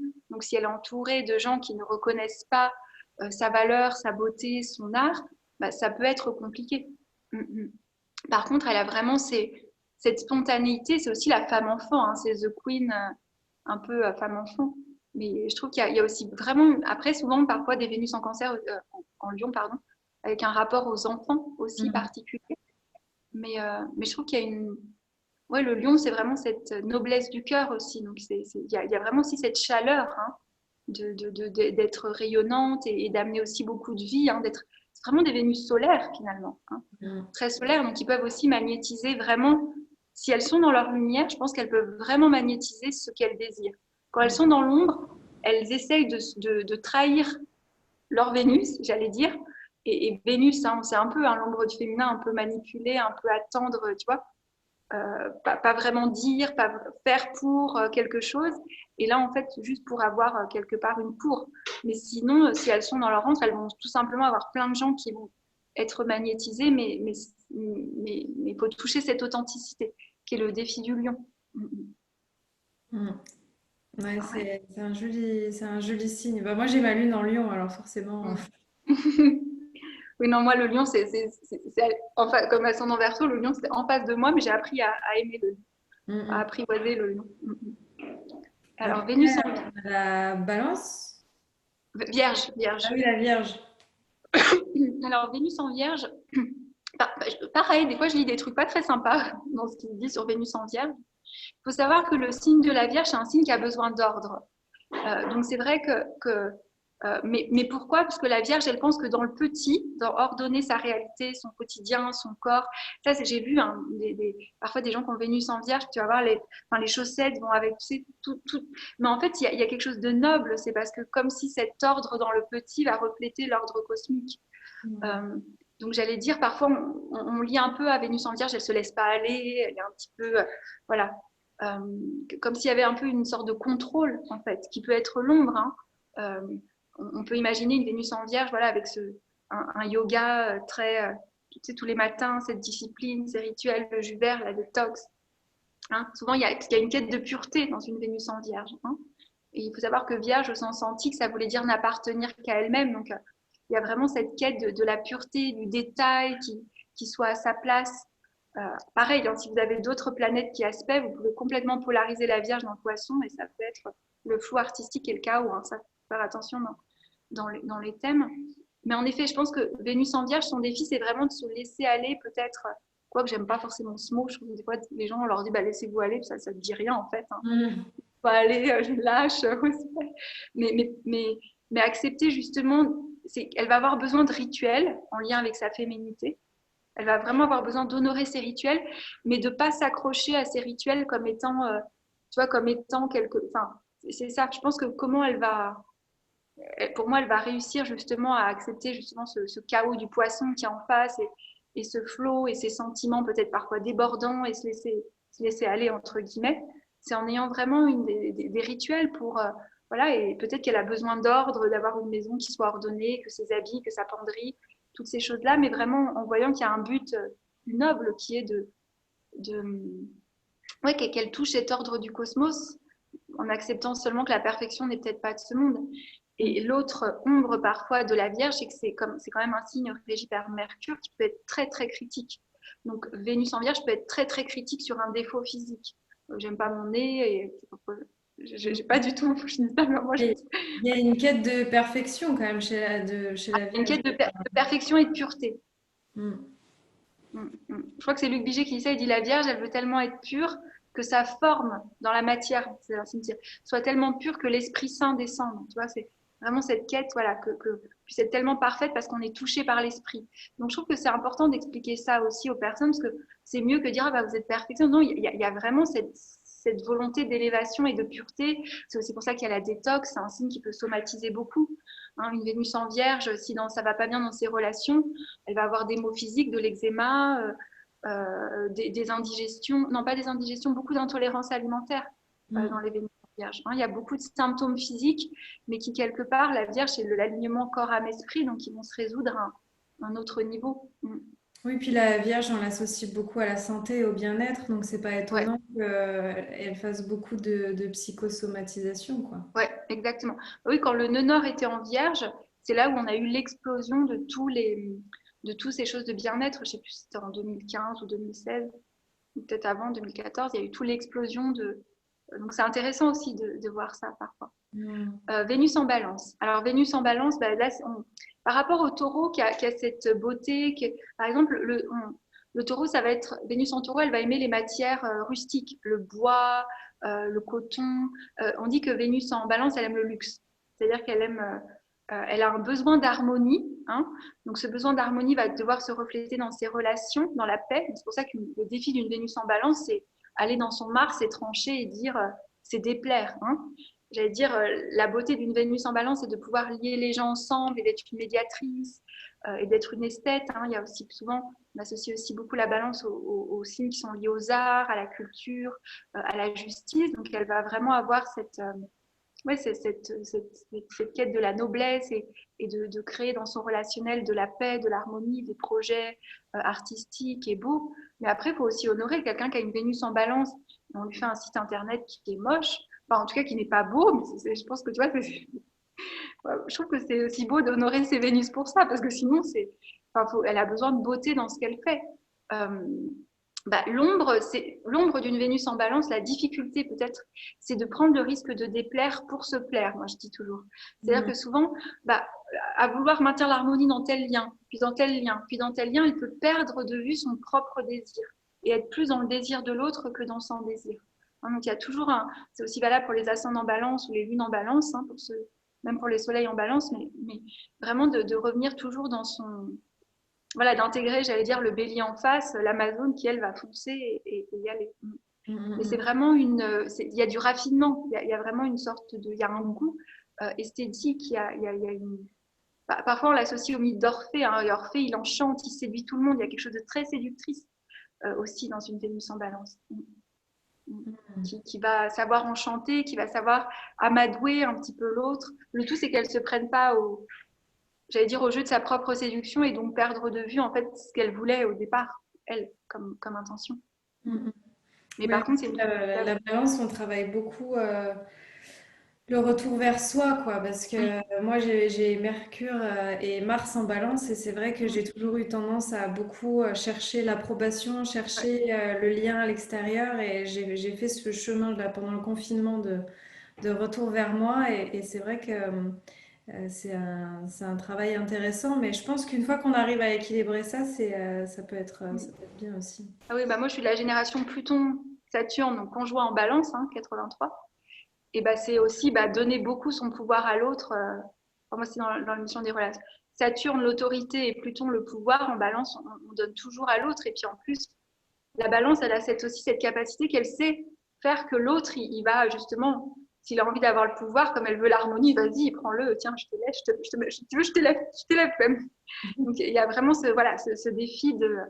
Bah, elle a été beaucoup travaillée, hein, le signe de la balance, en 2017, il y avait Jupiter en face, il y a eu Uranus, non, pardon, il y avait l'opposition Uranus-Jupiter. Beaucoup de gens ont travaillé ça. Et puis quelque part, tout ce qui se passe actuellement en Capricorne, ça fait, alors là, je sais pas, un carré à la balance. Ce que je veux dire par là, c'est que c'est un signe qui, de par les énergies actuelles, et il est quand même soulevé par les transits qui est actuel, pour justement reprendre son pouvoir et son autorité. Donc après, on va dans Vénus en Scorpion, qui là aussi a mauvaise presse chez les anciens, tout simplement parce qu'elle est opposée au Taureau. Hein. Moi, j'aime beaucoup Vénus en Scorpion. Je trouve qu'elle a quelque chose. Ouais, c'est l'enchantresse. C'est l'enchanteresse, elle est magnétique. Alors, pour ceux qui, l'astrologie étant un cycle, la dernière rétrogradation de Vénus, qui était à peu près, je crois que c'était en octobre-novembre 2018, Vénus était en Scorpion. Donc, ceux qui se rappellent un peu, voilà, pour faire aussi le lien avec cette rétrogradation, hein, parce que l'étoile à 5 branches, en fait, elle dessine aussi une histoire entre les signes. Et Vénus en Scorpion, voilà, il y a ce magnétisme, il y a ce côté très, très passionné. Moi, je trouve que Vénus en Scorpion, elle va être attirée magnétiquement comme c'est le magnétisme, par des personnes ou par des situations. Le risque de le Scorpion, c'est qu'on veut tout de suite fusionner. Hein, c'est pour ça qu'elle doit aller dans le Taureau et cultiver ses propres ressources. Parce que sinon, elle va vraiment, là, voilà, perdre sa forme et la difficulté parfois de l'énergie Scorpion, surtout quand on a une Lune en Scorpion, une Vénus en Scorpion, ce que j'ai remarqué, c'est est-ce que la relation ou la situation ou l'objet de mon désir, il y a une ambivalence. Ça me fait du bien, mais il y a un moment donné où ça devient toxique. Un peu comme le chocolat. Tu sais, ça va 1 carré, 2 carrés, mais quand tu te passes un peu trop, là, tu te sens pas très bien. Je trouve qu'il y a un peu ça dans le Scorpion. Il a du mal à discerner, parce que ce qui lui fait du bien lui fait aussi un peu du mal. Puis il y a tout ce lien très magnétique à la sexualité aussi, à l'envie. Alors après, ça c'est aussi quelque chose que j'ai remarqué, c'est que tu es attiré par des gens parfois très magnétiques. Seulement, les personnes aussi très magnétiques, donc pas forcément du Scorpion, si elles n'ont pas fait ce travail quelque part du Scorpion qui demande d'aller voir ses ombres. Hein. Le Scorpion, c'est l'éboueur du zodiaque. Hein. Dans la beauté, on va dire, c'est l'alchimiste du zodiaque. C'est le besoin, voilà, de descendre dans les ombres et puis de remonter. Donc, elle peut être attirée par des personnes qui ont ce magnétisme, mais s'ils n'ont pas fait le travail, enfin, quelque part, chacun fait son travail, hein, mais il va y avoir un peu de manipulation, ça va être des trucs un peu sombres, il va y avoir des jeux de pouvoir, il va y avoir un peu tout. Hein, le Scorpion il est quand même régi par Pluton, et un Pluton pas très équilibré, moi je dis on nage en eau trouble. Hein, d'ailleurs, des fois, pour prendre les signes d'eau, on dit que le Cancer c'est les lacs, le Scorpion c'est les marécages et le Poisson c'est l'océan. Voilà, donc Vénus en Scorpion, son défi, ça va être d'aller dans le Taureau en face, donc de cultiver ses propres ressources et de faire attention, de toujours bien clarifier. Hein, parce qu'il y a une. Moi, je trouve que par exemple, la société latino, ici, c'est un peu. Il y a un côté très Scorpion. Bon, en plus, il y a le côté mafia, tout ça. Il y a un peu un côté, quand on voit, hein, parce que nous, on a Netflix ici, latino. Oh, les soupes opéra mexicains, là. C'est vraiment ce côté, c'est passionnel. Les telenovelas. Voilà, mais oui, mais le pire en fait, c'est que c'est vrai, parce que moi, j'ai pas beaucoup de clients ici, mais j'en ai quand même quelques-uns, des fois dans la haute société guatémaltaise. Mais c'est vraiment ça, c'est vraiment les telenovelas. Donc en fait, c'est inspiré de faits réels quand même, c'est pas juste. Mais voilà, c'est toujours très passionnel, toujours des trucs, et puis ils se trompent tous, et puis finalement, puis il y a toujours des enfants illégitimes. Enfin, voilà, il y a vraiment ce côté drama, mais très lié, voilà, au passionnel, au sexuel. Hein. Voilà, donc j'allais dire, le Scorpion, moi je dis, quand on est dans l'énergie Scorpion, il faut aller dans la nature, regarder l'arbre, Taureau, on respire, on se calme. Voilà. Vénus en Sagittaire maintenant. Alors, Vénus en Sagittaire, c'est un peu la bohème. Je ne sais pas toi comment tu l'as donné, mais je trouve que c'est la Vénus bohème, chamane justement. Voilà, t'as pas Vénus en Sagittaire? Si. Voilà, je le disais bien. C'est pour ça que j'avais confiance. Donc voilà, je pense que c'est bon. L'incarnation de Vénus en Sagittaire. Il y a oui, il y a le lien au voyage, il y a toujours le besoin de se dépasser. Donc voilà, Vénus au Sagittaire, souvent il y a aussi, même dans le choix des relations, des gens souvent exotiques ou bohèmes ou qui sont en lien avec l'étranger. il y a cette quête de sens hein, dans le Sagittaire. Donc, il va y avoir aussi le besoin dans le féminin. Pourquoi je dis que c'est le signe du chamanisme? Parce que le régent ésotérique du Sagittaire, c'est Gaïa, c'est la Terre. Le Sagittaire, il a besoin de comprendre les lois du vivant. Mais le Sagittaire, c'est un signe qui a besoin de les expérimenter. Hein. Donc, ça ne va pas être Vénus en Gémeaux qui a besoin de lire un livre sur les lois du vivant. Vénus en Sagittaire, elle va partir, elle va y aller, elle va prendre son sac et elle va aller expérimenter pour ensuite avoir l'expérience. Donc, elle fait aussi pareil dans ses relations. Hein. Le risque, moi, je trouve, du Sagittaire, c'est que le Sagittaire, il voit très haut. Donc, souvent, en fait, elle va capter. Moi, j'ai toujours le Sagittaire, tu voles, et puis à un moment donné, il faut que tu atterrisses. Et quand tu atterris, principe de réalité, Saturne, et voilà, c'est un peu moins drôle. C'est-à-dire qu'il y a cette. Alors, c'est pas Vénus en poisson qu'on verra juste après, qui est là vraiment très romantique et qui idéalise. Mais Vénus en Sagittaire, je trouve qu'elle capte aussi très très haut les gens et Elle les a un personnes. idéal aussi, elle a une vision. Voilà, une Vraiment un vision, idéal. un idéal, et puis elle voit le possible de l'autre, ou ce qui pourrait être, ou ce que la relation pourrait être. Et si elle n'intègre pas le principe de réalité, hein, saturnien, moi, ce que je dis souvent avec des copines, on dit, voilà, dans les relations, principe de réalité, Saturne. Il répond, il s'appelle. Surtout parce que généralement, en plus, voilà, donc parce que sinon, on va regarder très très haut, et puis voilà, il y a ces phénomènes de déception. Le risque du Sagittaire, toujours, c'est un peu le dogmatisme. Et par rapport à ce qu'on est en train de parler, qui est Vénus. D'ailleurs, ça doit toucher fort la rétrogradation de Vénus en Gémeaux, hein, parce que ça fait un miroir. Enfin, c'est une polarité. On dit que le Sagittaire, il a besoin du Gémeaux pour flexibiliser sa pensée, et le Gémeaux a besoin du Sagittaire pour synthétiser, sinon il s'éparpille. Et à un moment donné, il faut qu'il ferme les livres et qu'il aille vivre et qu'il aille avoir la connaissance depuis l'expérience. Mais Vénus en Sagittaire, je crois que j'ai perdu mon fil dans ce fil. Voilà. Je dis, attends, pourquoi je disais ça? C'était la synthèse, l'expérience. Enfin, j'ai perdu. L'expérimentation. L'expérimentation, mais il y avait autre chose que je voulais dire d'elle.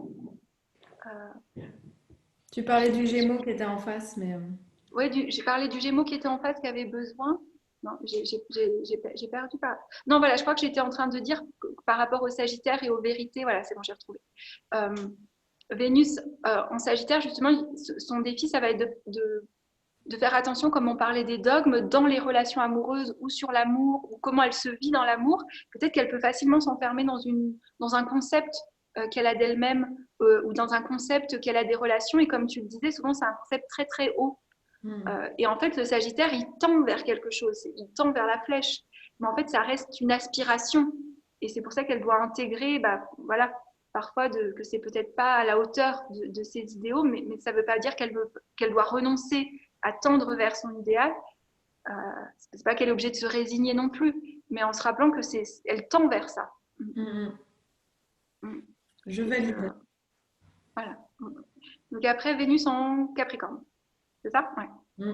Alors, Vénus en Capricorne. Donc c'est le dernier signe de terre, Vénus en Capricorne. Souvent, on parle de cette Vénus, c'est quand même une Vénus. Le Capricorne est souvent lié quand même à la position sociale, donc c'est pour ça qu'on l'associe souvent aux professionnels. Ouais, donc c'est quand même une Vénus qui a besoin d'ascension. Hein. Le terme, je trouve, qui est assez juste au Capricorne, c'est l'ascension, c'est le besoin de s'élever. Donc que ce soit professionnellement, que ce soit dans sa situation sociale, que ce soit dans son développement personnel par rapport. Donc c'est vrai qu'elle peut, l'ombre, c'est qu'elle peut avoir tendance à traiter la relation amoureuse comme un dossier, enfin, tu vois, comme quelque chose voilà, qu'il faut qu'elle maîtrise ou qu'elle acquiert une certaine maîtrise ou une certaine, comme s'il y avait une ascension aussi, comme si elle avait une promotion dans ses relations amoureuses. Après, je trouve que dans la beauté du Capricorne, c'est qu'il y a une très très grande intégrité. Donc, il y a vraiment un besoin de transparence et d'un engagement. Et ça aussi, je trouve que c'est quelque chose à honorer aussi en fonction de nos Vénus. On a tous besoin d'un type de relation qui va respecter des engagements différents. Hein. Une Vénus en Capricorne, si on lui propose du polyamour ou de la relation libre, c'est pas qu'elle peut pas, mais il faut vraiment que l'engagement soit clair, soit transparent et soit impeccable. Sinon, ça va vraiment heurter ses valeurs, hein, parce que Vénus, c'est quand même nos valeurs.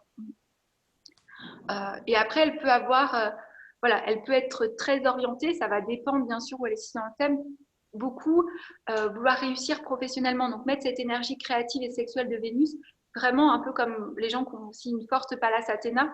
Souvent, cette énergie de Vénus est montée au niveau de la tête et elle va beaucoup être utilisée plutôt dans ce champ d'expérience. Mm. Et Vénus, voilà. Vénus aussi, après, en Capricorne, parfois, c'est des Vénus qui peuvent beaucoup porter. Hein. Le Capricorne, c'est le dos. Et souvent, je ne vais pas demander d'aide, il va falloir que j'assure moi, aussi peut-être porter la relation, Mm. voilà, sentir, voilà, elles ont intégré aussi le Cancer qui est vraiment cette douceur envers elles-mêmes et pas être ce pilier de la relation, ce pilier de la famille, ce pilier de leurs amis. Hein. Sinon, bon, en plus, avec tout ce qu'il y a en Capricorne depuis quelques années, puis alors là, les personnes qui ont Vénus en Capricorne, du degré 22, là jusqu'à 24, 25 du Capricorne, bah, il y a Saturne, Pluton, Jupiter dessus, donc c'est quelque chose avec le Cancer qui leur a sans doute demandé d'aller chercher beaucoup de douceur envers elles-mêmes.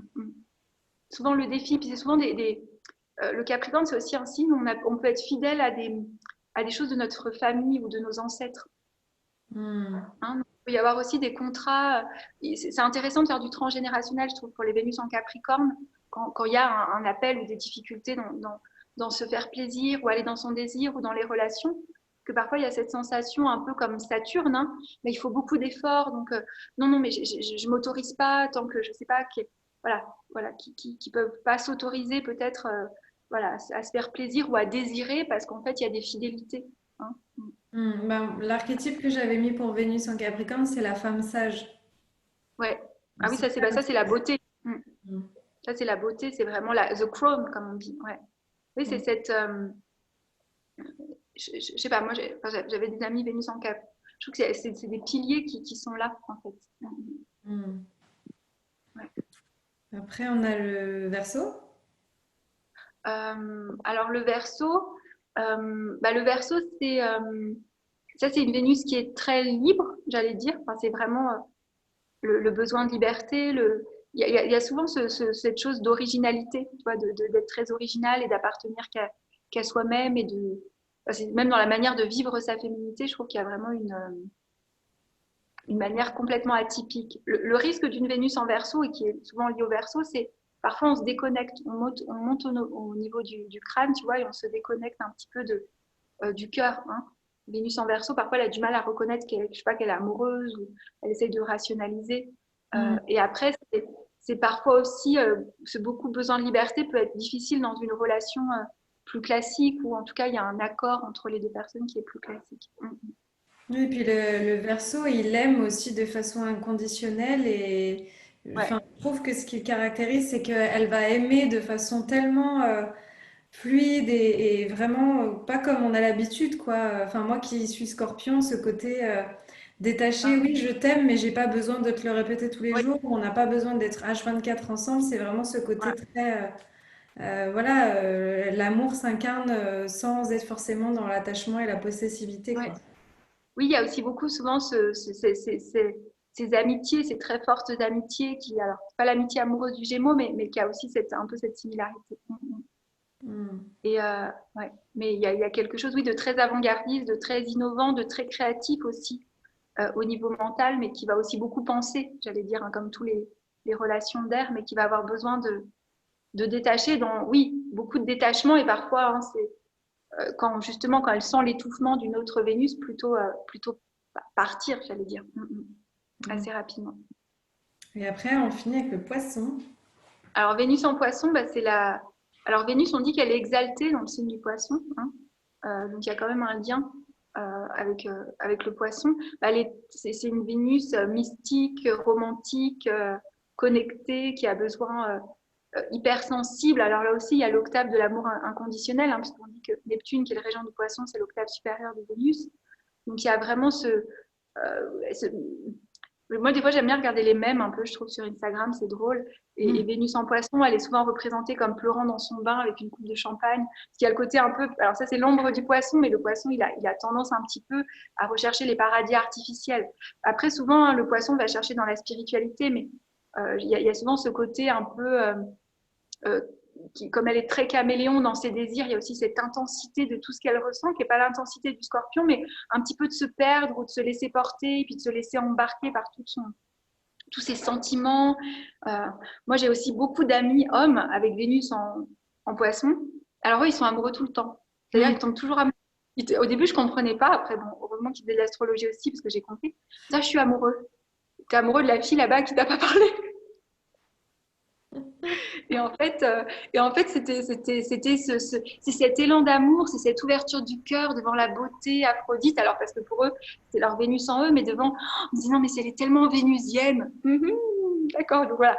Donc là, je me suis dit, bah, Vénus en Poisson, c'est vraiment, puis oui, c'est ce besoin très mystique. Après, la difficulté du poisson, hein, on dit que le mythe associé au poisson, c'est Proté. Proté, c'était, il était caméléon, il avait un don de médiumnité, mais il en a peur. Donc à chaque fois que quelqu'un arrive, il change de forme. Donc il y a quelque chose aussi, parfois dans Vénus en Poisson, elle peut être très connectée, mais en fait elle est tellement hypersensible et hyper connectée qu'elle peut un peu bypasser ou s'enfuir en fait. Hein, c'est pour ça que parfois l'ombre du poisson, c'est toutes les addictions, toutes les choses en fait qui, quelque part, qui permettent de calmer cette hypersensibilité. Bah, Puis il y a ce côté aussi très artiste, à l'imaginaire. le manque de structure que pourrait avoir la Vierge en face, justement, en poisson, c'est très Ouais, nébuleux, ouais. et c'est pas toujours évident d'arriver à délimiter aussi le champ d'action, quoi. Donc Euh, voilà. Ça, c'est intéressant, du coup, ça va nous permettre de rebondir. Il y a une personne qui a dit, une fois qu'on a ce schéma, qu'est-ce qu'on fait de ces informations? Bah, c'est pour ça qu'on a choisi de faire la Oui, formation parce que justement, c'est la réflexion qu'on avait eue et c'est aussi ce que je t'avais dit quand on avait échangé, c'est que moi j'utilisais aussi beaucoup l'astrologie à un moment donné pour faire des coachings. Et ce qui moi, m'attristait, c'est qu'en fait, les personnes, ils vont récupérer ces informations, on va leur dire, voilà, dans ton thème, t'as ça, t'as ça, t'as ça, tu fonctionnes comme ci, t'as tel potentiel, etc. Mais après, il faut aller les incarner. Il faut aller comprendre exactement, bah, ouais, creuser pourquoi on fonctionne comme ça, qu'est-ce qu'il y a derrière comme croyance, etc. Et c'est là que le travail ouais. introspectif et de mise en mouvement commence. Et c'est là où je me suis dit que ça pouvait être intéressant justement qu'on fasse ça ensemble. Parce que effectivement, une fois qu'on a cette grille de lecture, en fait, c'est une grille de lecture hein, de l'astrologie, mais comme tout en fait, hein, les archétypes, l'astrologie, la numérologie, tout ce qu'on peut aller gratter, de savoir à quoi on est connecté, à quoi on est relié. Après, c'est sûr qu'une fois qu'on a ces informations, bah, c'est dommage que ça reste à l'état de connaissance. Ouais. Et c'est là d'ailleurs que ça va te faire sourire parce que du coup, tu disais Vénus en Sagittaire, besoin d'expérimenter. Moi, j'ai du mal avec cette énergie Gémeaux qui adore comprendre plein de trucs mais qui en fait rien. Et moi, je Oui, suis là, allez, mais viens maintenant expérimenter et vis-le dans tes cellules, quoi. ouais, Et, euh, et donc c'est à travers ça que qu'ensuite on va pouvoir mettre en place des choses.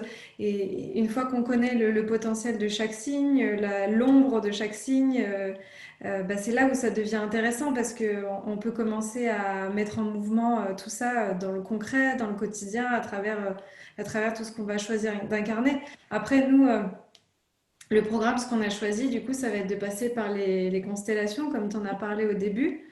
Donc, on va utiliser, en fait, tout ce que donc ce que tu viens de faire en décrivant Vénus à travers les signes, ça, c'est quelque chose qu'on va explorer aussi pour les signes lunaires. Et ensuite, on va regarder aussi tous les signes pour les 5 constellations, du coup, qui sont ouais. Cérès, Pallas Athéna, Voilà. l'Avesta, Et la Junon et Lilith. Junon et Lilith. Et en fait, qui part de l'énergie sexuelle. Enfin, Vénus, en fait, c'est comme si c'est au centre du mandala. Alors, le grand principe féminin reste la Lune. Et en fait, Pallas Athéna, donc qui est. Alors, Pallas Athéna, c'est le nom grec. Pourquoi on utilise l'archétype de l'Amazone? Parce que si vous raisonnez plus avec Diana ou je ne sais pas dans quelle culture, c'est pour ça, c'est juste que l'astrologie occidentale. Et en fait, c'est l'énergie qu'on va utiliser pour. Alors là, c'est pour donner forme à des idées, à des pensées. Et en fait, ce qu'on va aller voir justement, bah, c'est que Pallas Athéna, elle vient avec un lot au niveau psychologique de peur. Elle vient avec aussi des initiations, elles ont une dimension initiatique. Hein, et qui sont liées à leur mythe. Et moi, ce que je trouve surtout qui aide beaucoup, c'est que souvent, quand on fait le thème des personnes, souvent les gens pressentent, mais ce qui se passe, c'est que par exemple, on a l'Amazone et puis on a Cérès. Alors Cérès, là, c'est vraiment la déesse mère, c'est celle qui utilise cette énergie pour la fertilité, pour ses enfants, pour soutenir. Vesta, elle va utiliser l'énergie pour la régénération du soi, donc c'est vraiment la prêtresse dans cette verticalité. Elle a une dimension initiatique parce que c'était l'oracle, c'était l'initiatrice des mystères du féminin et de la sexualité sacrée, ce que peu de gens savent. Junon, Junon, c'est l'archétype du couple. Qui, alors dans la mythologie, je me dis, on a tous à réécrire aussi collectivement. Junon, moi je me dis, c'est l'archétype qu'on a tous à réécrire, parce que quand on regarde la mythologie, elle est mariée avec Zeus, il la trompe tout le temps, il s'engueule tout le temps, il rentre dans les rages. Mais après, leur mystère initiatique, c'est le mariage alchimique. Mais en fait, comme on les a tous en nous, et Lilith, c'est l'exilé. Moi, je l'appelle l'exilé. Pourquoi? Parce que c'est ce féminin sauvage. Seulement, parfois, dans notre thème, on s'est identifié beaucoup avec Pallas Athéna. Et Vesta ou Lilith, qui nous parle de notre sexualité, qui est aussi très présente. Vesta, en plus, comme dans la mythologie, on l'a coupée un peu, donc on en a fait une nonne. Souvent, j'ai des gens qui me disent ah, non, non, mais moi, j'ai des blocages. Et moi, je voyais, je me disais, Vesta, non, on n'a pas de blocage. Enfin, et je trouve qu'elles aident. Enfin, moi, ce que j'ai trouvé, alors après, il faut faire ce chemin, comme tu dis, personnel, parce que c'est bien d'avoir la connaissance, mais des fois, juste de se rendre compte qu'en fait, il y a vraiment tous les archétypes, on les a en nous, et ceux qui nous font peur, mais qu'on a la peine, souvent le thème vient me dire non, non, mais ils sont vraiment très, très présents. Et la peur, c'est parce qu'il y a les mémoires de sorcières, il y a les mémoires de tel truc, il y a cette autre planète des conditionnements, voilà, tout ça. Donc, je trouve qu'il y a vraiment, je trouve que ce mandala intérieur, en fait, après, il y a quelque chose, hein, parce que moi, j'accompagnerais aussi à vous donner plus de précision dans votre thème individuel où ils sont situés. C'est pas qu'on les hiérarchise, mais suivant, voilà, c'est le jargon astrologique ou les calculs astrologiques, on peut facilement voir quelle est la dominante, celle qui demande, celle qui pourrait être des portes d'aide, dans quel domaine d'expérience de vie elles sont. Et je trouve que ce soit au niveau de nos relations. Euh, euh, Moi, c'était Lilith. Quand j'ai découvert, j'avais Lilith à l'ascendant, Lilith sur mon astéroïde. On m'avait dit Vénus en cancer. Oui, elle a un peu.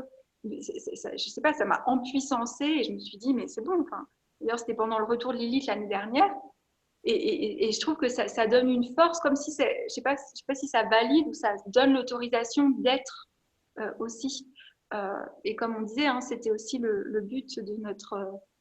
Parce que moi, j'ai cette tendance comme tu dis, de partir un peu de partout, que j'essaye de centrer. Et puis moi, j'ai toujours voulu faire cette formation, mais je me dis, déjà Uranus en Taureau, pour moi, c'est vraiment on co-crée les choses en mutualisant nos ressources. Et je pense qu'il faut aussi honorer pas nos limites, mais voilà, moi je sais que comme ma difficulté dans ma vie, c'est de mettre en matière, même si je suis taureau, je me sens pas forcément, autant j'ai toute cette connaissance et je les connais et je les vis et je les sens, mais je me sens pas très, comment dire, voilà, je reconnais en Aurore quelqu'un qui accompagne à les mettre en pratique, voilà, pour pas parler négativement de soi, mais... Du coup, on va peut-être terminer en expliquant un petit peu le programme, comment ça va s'articuler rapidement pour les personnes qui sont avec nous Ouais. et puis celles qui verront la vidéo en replay, parce que je la partagerai aussi. Nous, ce qu'on a voulu créer donc avec Caroline, c'est une formation qui va se passer sur 9 mois, donc c'est vraiment un voyage initiatique, c'est un cycle initiatique sur 9 mois qui commencera en septembre jusqu'à mai, donc vraiment sur toute l'année scolaire pratiquement. On avait aussi cette envie peut-être de faire un stage d'été. On va voir comment se passent les prochains mois, en faisant des constellations, etc. C'est sûr que ça, ce serait Ah oui, génial. oui, ça c'est vraiment, moi c'est quelque chose qui... Oui, en fait, je disais à Aurore une fois que moi j'aimerais que les gens vivent leur thème, c'est-à-dire qu'il Voilà. y ait vraiment cette constellation où tous ces archétypes féminins, et je pense que c'est aussi la préparation, ces 9 mois, qui est quand même, même si c'est virtuel, mais que les gens puissent... Moi, c'est mon souci, je me dis, mais c'est des personnages chez nous, comment on peut vraiment oser les incarner pleinement? Je trouve que c'est une force de vie quand on connecte avec les archétypes qui est belle. Mm. Et c'est vrai que j'avais dans cette idée de faire des constellations justement avec les Ouais. signes et avec l'astrologie. Donc, si ça peut se faire, en tout cas, je pense que ce sera une belle Ouais. conclusion. Mais donc du coup, la formation, voilà, c'est sur 9 mois. On va faire 2 sessions par mois. Donc en fait, Mhm. l'idée, c'était justement d'avoir cette forme d'équilibre. Donc 2 heures avec Caroline sur la première séance du mois pour vraiment comprendre à chaque fois. On va à chaque fois aborder la thématique du mois, la constellation, la Lune ou Vénus. Et ensuite, on fera une autre session justement pour incarner ces énergies. Donc, on a réfléchi un petit peu à comment on pouvait mettre ça en forme. Donc là, j'ai le programme sous les yeux, juste pour globalement que les gens se rendent compte. Ouais. Le premier mois, on va faire un cercle d'ouverture et une introduction vraiment pour comprendre un petit peu tout ce chemin qu'on va faire tous ensemble. Le deuxième mois, on va aborder la Lune. Donc, c'est vraiment notre psyché, notre animal, le grand principe féminin. Et là, la pratique, ça va être la gestion des émotions, communiquer avec le cœur, etc. On va vraiment travailler tout ce qui est l'émotionnel. Donc, ça, c'est mon grand kiff. Donc, ça va être un grand plaisir. Euh, le mois 3, bah, on va reparler de Vénus, donc un petit peu comme on en a parlé aujourd'hui, mais on va aller quand même plus loin avec l'expression créatrice et sexuelle du féminin, justement. Là, tu pourras nous reparler de tout ça. Ouais. En pratique, moi, je ferai faire un yin yoga pour vraiment descendre dans le féminin, dans le corps, vraiment de plonger à l'intérieur de nous, de partir en exploration à travers tout ça. Le quatrième mois, on va parler de Vesta, la prêtresse gardienne du feu. Et là, on va être sur tout ce qui est intuition et canalisation. Donc, on va pouvoir polir notre canal, faire des exercices pour être capable de canaliser, pour développer son intuition, comprendre les messages, récupérer des messages. Donc, je pense que ça va être très chouette aussi. Le mois 5, ce sera Junon, l'épouse divine, l'engagement dans le couple. Donc là, on s'était dit qu'on avait envie d'essayer de faire intervenir un homme aussi Ouais. pour justement avoir ce regard féminin-masculin et Ouais. qu'il puisse y avoir un échange. Donc, je pense Mhm. que ça pourrait être en effet très chouette. Donc, on va beaucoup parler là du coup de l'équilibre féminin-masculin, du couple, etc. Le sixième mois, Pallas Athéna, l'Amazone guerrière de lumière. Là, on va être sur la quête de vision, le projet créatif. On va vraiment être sur voilà, comment est-ce qu'on a envie de se manifester, qu'est-ce qu'on a envie de créer, qu'est-ce qu'on a envie de léguer, etc. Vraiment le projet de vie, la quête de vie, mission de vie. Le septième mois, ce sera Cérès avec la grande déesse mère. Donc là, on va être sur l'amour inconditionnel, l'ouverture du cœur. Bon, je pense qu'il y a pas mal de choses aussi à explorer Ouais. avec tout ça. Et le mois 8, l'avant-dernier, Lilith, féminin sauvage, la fin de l'exil, comme tu dis, le retour de Lilith. Et là, on va être en lien avec nos ombres, vraiment embrasser nos ombres, embrasser tout ce qui a été caché, tout ce qui a été refoulé, affiner notre discernement, avoir plus de clarté sur nous, sur nos poubelles psychiques, voilà, toutes ces choses-là. Et puis, le neuvième mois, on fera une synthèse et un cercle de fermeture pour clôturer tout ça. Donc, je pense que ça va être 9 mois assez incroyables. Ça fait envie quand quand on Oui. découle. Mm. Ça fait envie. Mm, Et 9 mois, c'est le cycle de Lilith. en plus. Et puis, c'est aussi 9 mois, bah, le cycle tout court Ouais. De gestation. pour accoucher de soi aussi. Non, je pense Ouais. que c'est intéressant. Ouais. Donc voilà, on va faire ça, donc 2 sessions par mois, on va faire ça sur Zoom, on va toutes se voir, on va vraiment Mm. créer une sororité. C'est toi qui voyais ça comme un temple où on pourrait Oui. se Ouais. C'est retrouver. le temple des Vestas. Enfin, c'est mon affinité personnelle avec Vesta, hein, bien sûr. Mm, Mais, c'était ça. Je me disais, ah, comment on pourrait. Il n'y a plus de temple initiatique, tu sais. Je me disais, enfin, je trouvais qu'avant, quand je lis les textes, tu sais, je me disais, ah, il y avait des temples, on pouvait aller dans ces temples initiatiques où justement on étudiait toutes ces facettes du féminin. mm, mm. Mais c'est un petit peu ce qu'on va créer, surtout que on va prendre que 11 femmes parce qu'on avait envie de garder un cercle quand même assez intime pour qu'on apprenne vraiment à toutes se connaître les unes les Ouais. autres. Toi, tu vas faire les thèmes en plus de tout le Oui, je monde. vais faire les thèmes individuels. Comme ça, je pourrais vous faire des feedbacks en fait, selon justement Enfin, c'est-à-dire qu'il y a la connaissance théorique, il y a la connaissance en lien avec votre thème et puis les expériences pratiques, mais qui sont vraiment basées sur votre thème pour que vous ayez aussi voilà, une connaissance dans votre thème de ces. Et puis moi, d'avoir le thème aussi, puis d'être peu, ça permet vraiment voilà, de créer aussi cet espace de feedback ou de pouvoir accompagner aussi en fonction du. Mm. Voilà, il y a les terres, comme on avait dit. Oui, c'est ça, ça te permettra pendant les enseignements de Oui, t'attarder sur ouais. les signes qui sont certainement plus représentés dans le cercle. Ils sont Et moi, plus pareil, représentés. ça me permettra de Mm, mieux connaître aussi les femmes qui seront dans le cercle et aussi de pouvoir ouais. adapter l'accompagnement parce que on va avoir un groupe Facebook, je pense qu'on va créer une espèce de famille hein, sur ces 9 mois. On va se retrouver quand même 2 fois par mois. On va vivre quand même une année qui va être assez intense et je pense source de grandes transformations.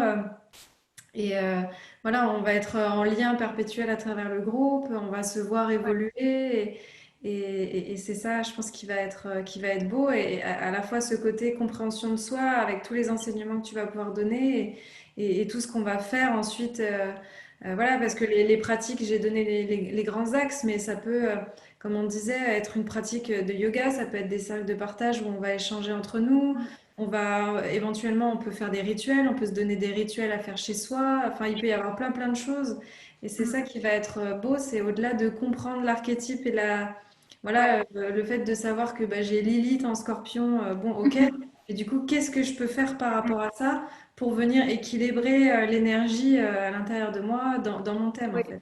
Oui, puis ce qui va être aussi intéressant, c'est que comme on va s'accompagner sur 9 mois, bah, ces archétypes aussi par rapport à ce qui se passe dans le ciel, ils vont être bougés. Donc on pourra aussi voir, suivant bah, ce qui va être vécu et ce que vous apportez. Bah, moi, enfin, souvent, c'est ça hein, quand on fait de l'astrologie, quelqu'un me dit quelque chose, bah, attends, je crois qu'il y a ça dans le ciel, ça doit toucher ça, tac, tac, tac.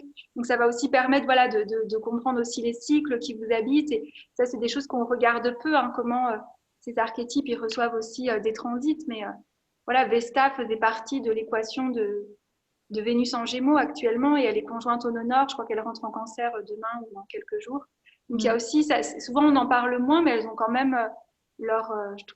J'ai l'impression qu'il faut qu'on leur redonne leur voix. En plus, on est dans le Gémeaux, c'est aussi redonner ces voix à toutes ces parties féminines de nous-mêmes qui ont aussi un impact dans le collectif. Enfin, la Saténa, elle va être très présente encore en octobre-novembre. Et c'est quand même celle qui permet aussi toute l'évolution des politiques sociales ou des politiques. Voilà. Et ça, c'est moi, quand on regarde les, tu sais, même dans la.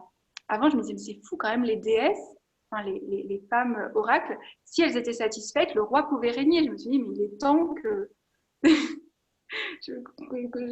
C'est fou. Enfin, vraiment, le roi, justement, quand Vénus sortait de l'inframonde de sa rétrogradation, elle retrouvait son mari qui, d'ailleurs, s'était même pas soucié qu'elle était partie voir sa sœur se marier au fond de l'inframonde. Non, ça, c'est Inanna. Hein, enfin, Inanna, c'est le nom en sumer, hein, Vénus, c'est le nom romain.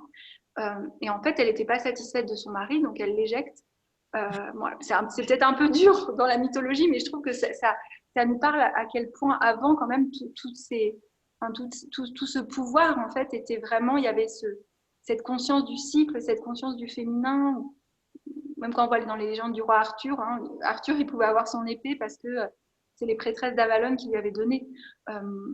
Et pour respecter les cycles. Et je trouve que Uranus en taureau, c'est peut-être justement Uranus qui, dans la mythologie, hein, Gaïa, hein, elle demande à Chronos de faire tuer Uranus parce que Uranus, il a cette créativité débordante et elle enfante ses enfants là et elle étouffe en fait.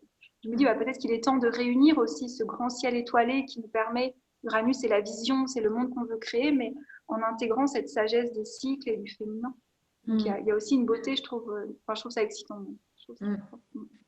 Ouais, je pense que ça va être un beau projet Ouais, et j'ai vraiment hâte de voir comment ça va se manifester. Effectivement, je ouais, pense qu'on est dans un bon moment là pour mettre ça en place parce que effectivement, les femmes reprennent leur place, reprennent leur pouvoir et c'est en nous transformant nous et en arrivant à incarner notre lumière, incarner notre feu sacré, à reprendre voilà, la juste posture ouais, qu'on va aussi pouvoir accompagner tous les changements qui sont en train de se mettre en place. Et puis, il faut quand même avoir conscience que là, on a vécu quelque chose de compliqué avec la période, que c'est pas terminé.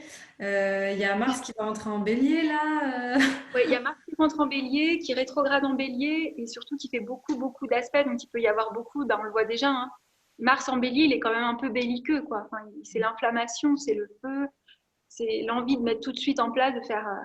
Puis surtout, l'année prochaine, hein, il y a le carré Saturne-Uranus. Donc, on va vraiment avoir entre le monde nouveau, j'allais dire, et l'ancien monde. Il va y avoir un peu cette tension Hmm. pour nous tous.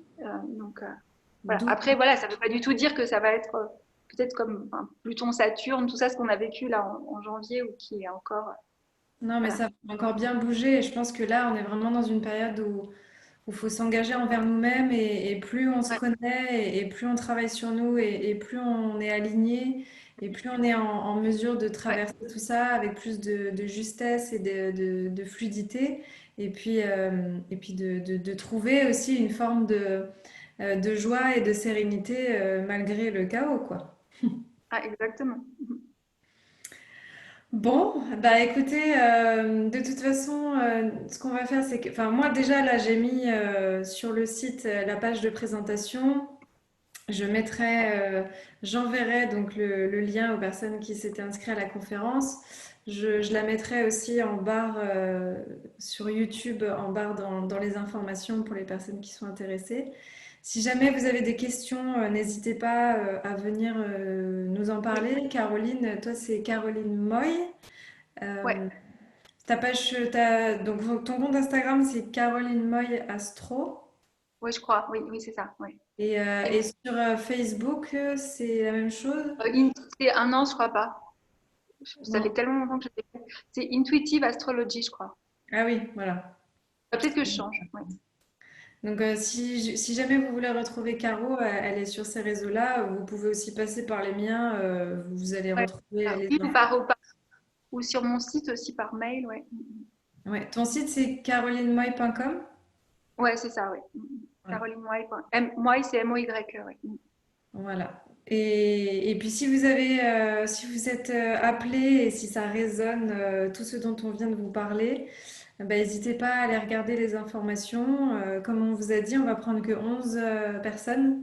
Donc je pense que on avait déjà une grande émulation avant même de faire le live. Euh, donc voilà, si jamais ça vous appelle, il faudra aller regarder sur ce lien. Donc, la page, elle est sur mon site aurorelumière.com. Vous allez dans le menu, il y a formation en ligne et il y a celle voyage à travers les archétypes du féminin et je mettrai tout, je posterai newsletter, réseaux sociaux, voilà. De toute façon, on va partager tout ça à partir de ce soir jusqu'à ce week-end. Je pense on va commencer à faire passer l'information. En tout cas, merci Caroline d'avoir pris ce temps avec moi. Non, J'ai bah vraiment non, un plaisir. mm, Moi aussi. Ça me met en joie.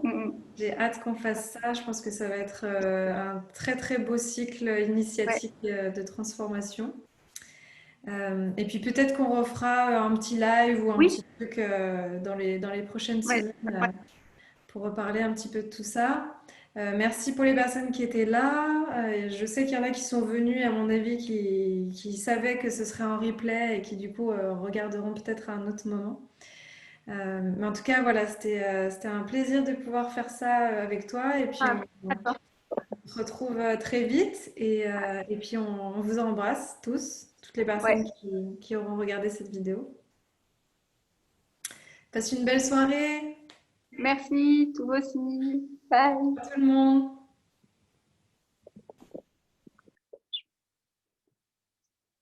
Non.